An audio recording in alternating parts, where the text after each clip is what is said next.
Salut tout le monde, aujourd'hui on se retrouve pour une nouvelle vidéo. Vous ne m'avez pas vu la semaine dernière tout simplement parce que je n'ai pas eu le temps de filmer de vidéos et de la monter. La plupart d'entre vous sont en vacances d'été. Malheureusement moi je travaille, j'ai un job d'été avant de continuer mon année scolaire en septembre. D'ailleurs je vous ferai une vidéo récap de qu'est-ce qui va m'arriver, qu'est-ce qui s'est passé, puisque l'année prochaine je pars pas vraiment vers d'autres horizons puisque c'est la même filière, mais j'ai encore un an d'études. Bref, je vais vous en parler dans une vidéo comme je fais chaque année, un petit bilan on va dire de ma situation. Aujourd'hui je vais vous présenter les livres que j'ai achetés ces derniers mois et surtout ce dernier mois en juin. Je ne sais pas si vous voyez la pile de livres que je dois vous présenter, mais en fait pour ceux et celles qui ont vu mon vlog d'il y a 2 semaines, j'ai annoncé que j'étais en stage pendant un mois dans une librairie indépendante qui s'appelle BD Plus Café. En tout cas, j'ai énormément acheté pendant ce mois alors que mon stage était non rémunéré. Voilà, me demandez pas pourquoi, comment, c'est comme ça, chacha dépensière. On commence à la connaître, hein. N'empêche que ça fait longtemps que je ne vous ai pas fait de haul, donc je suis très contente de revenir aujourd'hui avec ce haul. Comme à chaque fois, je ne vais pas m'attarder sur le livre, sur le résumé, sur ce que j'en ai pensé si je l'ai déjà lu. Vous verrez ça soit en story Instagram, du coup sur mon Instagram, soit sous forme de point lecture sur YouTube. Voilà, parce que sinon vraiment j'ai déjà tout ça à vous présenter et ça va prendre quand même un moment. Alors je vais commencer par les mangas que j'ai achetés. Il y a tout d'abord le tome 6 et 7 de La Petite Faiseuse de livres. Il me manquait en fait les 2 derniers tomes et du coup je me suis dit, vu que j'avais des prix parce que j'étais en stage là-bas, autant finir la série. Je les ai pas encore lus, je vous ai fait des avis sur les 2 premiers tomes il me semble sur mon Instagram, donc n'hésitez pas à regarder. En tout cas j'ai adoré cette série et je suis contente de tous les avoir. Maintenant j'ai hâte de tout lire. J'ai également acheté le tome 2 et 3 de A Silence Voice par Yoshitoki Oima dans les éditions Kiyun. Alors j'ai lu le premier tome pendant mon stage et j'ai vraiment beaucoup aimé. Et du coup j'ai voulu m'acheter le tome 2 et 3 et je me suis dit le tome 1 je le rachèterai un jour, voilà, plus tard quand j'aurai un peu plus de sous.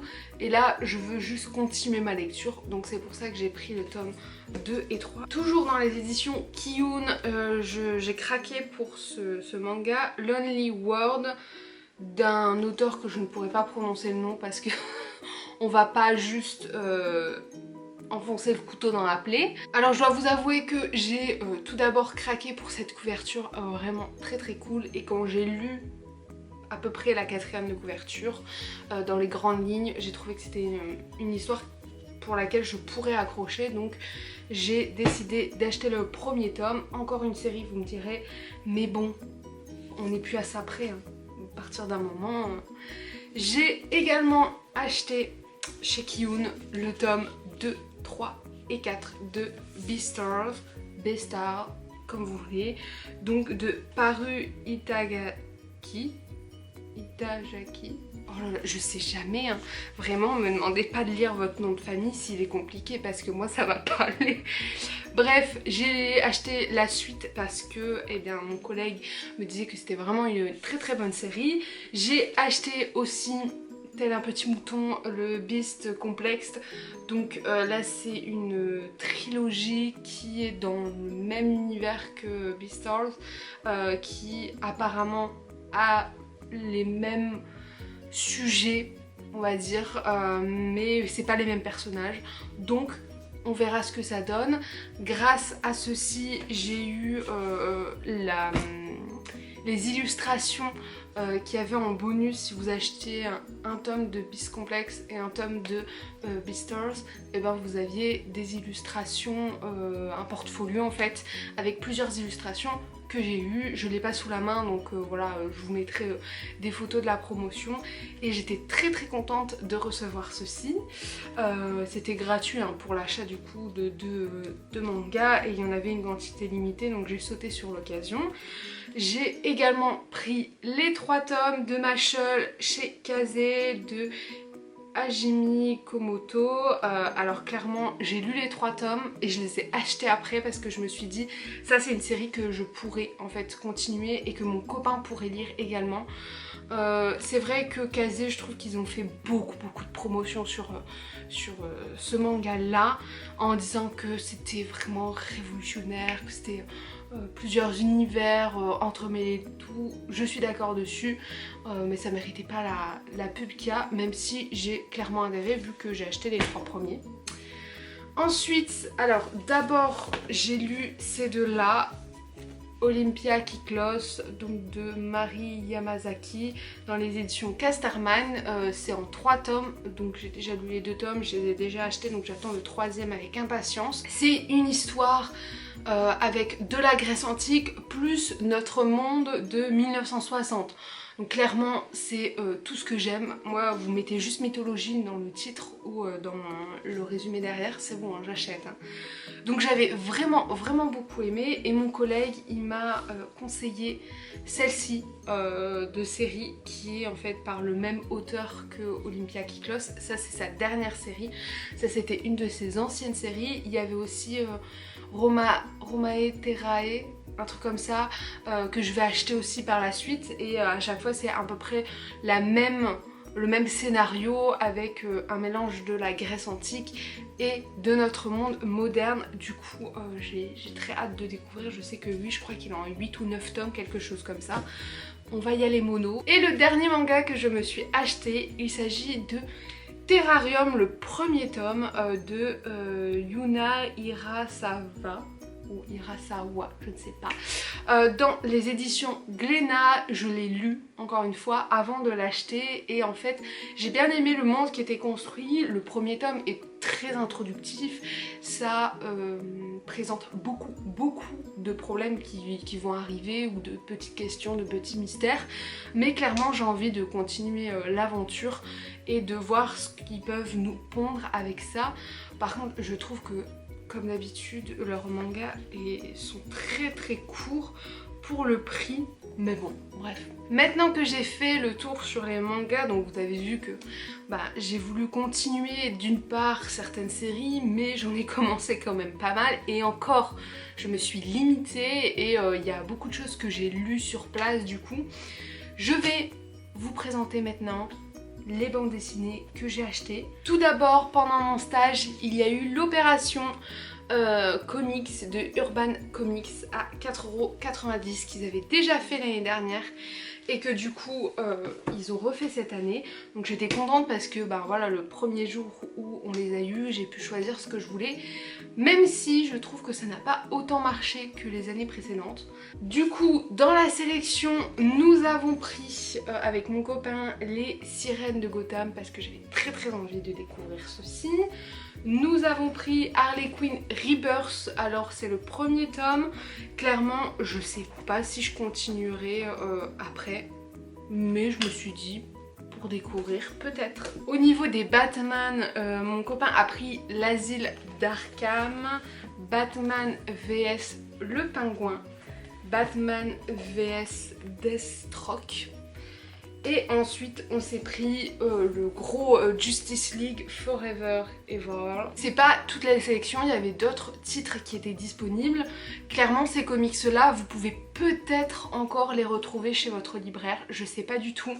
Moi je sais que quand je suis partie, c'était 2 ou 3 semaines après les débuts du lancement, il nous en restait quand même pas mal. Après je sais pas si au bout d'un moment ça va pas être renvoyé chez l'éditeur parce que ils peuvent pas stocker ça pendant des mois et des mois. Mais n'hésitez pas à vous renseigner si vous êtes intéressé par les comics à 4,90€. Il y a aussi d'autres maisons d'édition qui font ce genre de comics pas très cher. Je pense à Marvel qui a fait une opération pareille avec certains comics qu'elle mettait à 4 ou 5€. On avait aussi des comics qu'on peut retrouver du coup à Carrefour aussi à entre 2 et 5 euros. Donc clairement, enfin, sautez sur l'occasion si vous voulez découvrir un peu plus de choses ou alors vous mettre aux comics, peut-être que vous trouverez votre bonheur. Niveau comics, nous avons également acheté le 3e tome de Lock and Key, donc de Joe Hill et Gabriel Rodriguez. Les 2 premiers tomes étaient tout simplement géniaux, donc j'avais envie d'avoir le 3e tome et on va continuer la série, on va tous les acheter. Et on a aussi profité pour acheter ce petit comics Lock and Key Ciel et Terre par les mêmes auteurs chez iComics toujours, qui était cette fois-ci à 10,90 € alors qu'un comics comme ça, un tome, c'est 17,90 €. Après l'épaisseur fait que ça justifie quand même le prix. Là vous avez tout simplement 3 récits qui se passent dans la Key House, 3 récits indépendants à des époques différentes. J'avais demandé à mon collègue si fallait avoir lu en fait toute la série pour pouvoir lire ça, et non, c'est pas obligatoire. Donc on l'avait acheté avec mon copain parce qu'on s'était dit bah voilà, entre 2 tomes peut-être qu'on lira ça. Je me suis pris également cette bande dessinée qui a été une des premières bandes dessinées que j'ai lues sur place et que j'ai adoré. Ça a été vraiment un de mes plus gros coups de cœur. C'est Extinction, le crépuscule des espèces de Jean-Baptiste de Panafieux et Alexandre Franck dans les éditions d'Argo. En fait, c'est une équipe d'archéologues qui va partir avec des journalistes et les archéologues vont expliquer aux journalistes comment une espèce peut s'éteindre et comment on peut retrouver la trace d'une espèce perdue. Et en fait c'est une bande dessinée, donc il y a une histoire derrière quand même avec des personnages que l'on reconnaît, il y a de l'humour, il y a des personnages qui sont conscients d'être dans une bande dessinée, donc il y a aussi une mise en scène assez technique. Et surtout, il y a énormément d'informations, c'est vraiment une BD éducative à 100%. Et ça nous explique pas mal de choses, que ce soit il y a je ne sais quelle année jusqu'à maintenant, quelles sont les espèces en voie d'extinction aujourd'hui, comment on peut faire pour les sauver et qu'est-ce qui s'est passé pour qu'une espèce devienne en voie d'extinction. Donc clairement c'était vraiment très très bien, moi je l'ai adoré, je vous donne mon avis aussi en même temps parce que vraiment c'était un coup de cœur, donc c'était sûr que j'allais l'acheter. On passe du coup à la jeunesse. Je me suis pris le 5e tome de Zombielenium, Vendredi Noir de Arthur de Pins dans les éditions Dupuis. J'adore cette série, je suis vraiment très très fan des dessins. Je vais d'ailleurs la lire prochainement cette BD parce que j'ai besoin de savoir la suite, surtout après la fin du 4e tome. Donc clairement si vous voyez le premier tome passer à prix réduit parce qu'il a été pendant un moment à prix réduit, foncez parce que ça vaut vraiment le coup.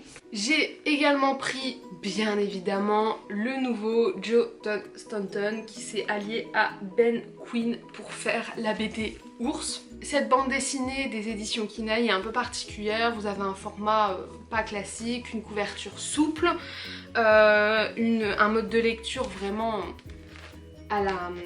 à l'horizontale, mais clairement j'ai très hâte de découvrir ce récit parce que oui, je ne l'ai toujours pas lu, mais vous connaissez mon amour pour Joe Staunton, donc clairement ça va être ma prochaine lecture avec Zombielenium. J'ai acheté 2 petites bandes dessinées, enfin qui sont plutôt des albums pour moi. C'est Sous les arbres de Dave. En fait j'avais la version automne que j'avais achetée pour le Pumpkin Autumn Challenge et du coup j'ai acheté la version hiver et la version été, et donc celle-ci je me la garde forcément pour le Cold Winter Challenge, mais du coup je vais lire celle-ci en ce moment puisque ça se prête à l'occasion. C'est dans les éditions de La Gouttière et je trouve que ça ressemble énormément à Earthwood qui est une série de petits albums. Pareil, un album c'est une saison et je trouve ça tellement bien parce que c'est des lectures qui peuvent nous accompagner à chaque saison pendant toute une vie. En fait ça c'est des trucs que je vais garder, que je vais lire à mes filleuls, que je vais lire à mes enfants et tout, je trouve ça trop bien. Donc voilà, et le dernier livre que j'ai à vous présenter, enfin vous me direz, il s'agit du 3e tome de Spirou par Émile Bravo. Donc là c'est L'espoir malgré tout, 2e partie, qui avait reçu d'ailleurs, qui avait fait partie d'ailleurs de la sélection Angoulême 2020, je ne le savais pas.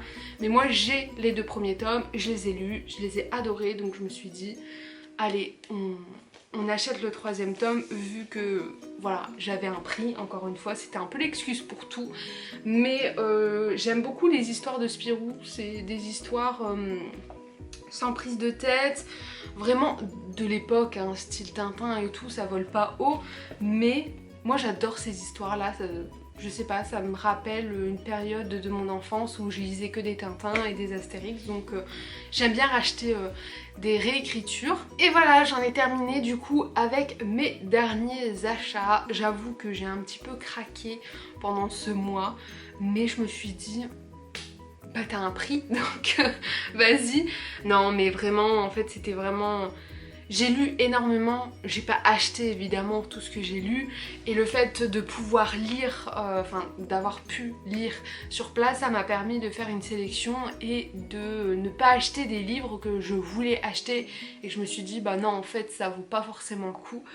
Donc clairement je suis très contente de ma sélection. Je ne vais pas acheter de livres avant août parce que j'attends mon salaire avec impatience, mais une fois que j'ai mon salaire les gars, j'ai tellement de romans à acheter qui sont sortis ou qui vont sortir en édition collector et tout, que voilà, ça fourmille dans ma tête. Vous risquez d'avoir un autre haul d'ici août je pense, parce que vraiment je vais avoir mon salaire début août et je vais me faire une énorme commande.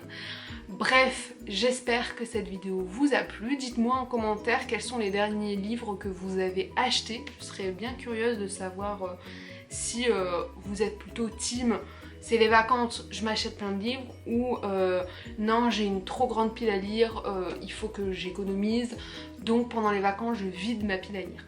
Dites-moi ça en commentaire. Moi je suis plutôt en mode j'achète, hein, clairement. On se retrouve je ne sais quand, puisque comme je vous l'ai dit en début de vidéo, je risque de ne pas être à 100% régulière. Vous aurez forcément une vidéo toutes les 2 semaines, mais peut-être pas toutes les semaines. Ça dépendra en fait de mon rythme de travail et de ma fatigue également. En tout cas, on se dit à la prochaine pour une nouvelle vidéo. Passez une bonne journée. Bye!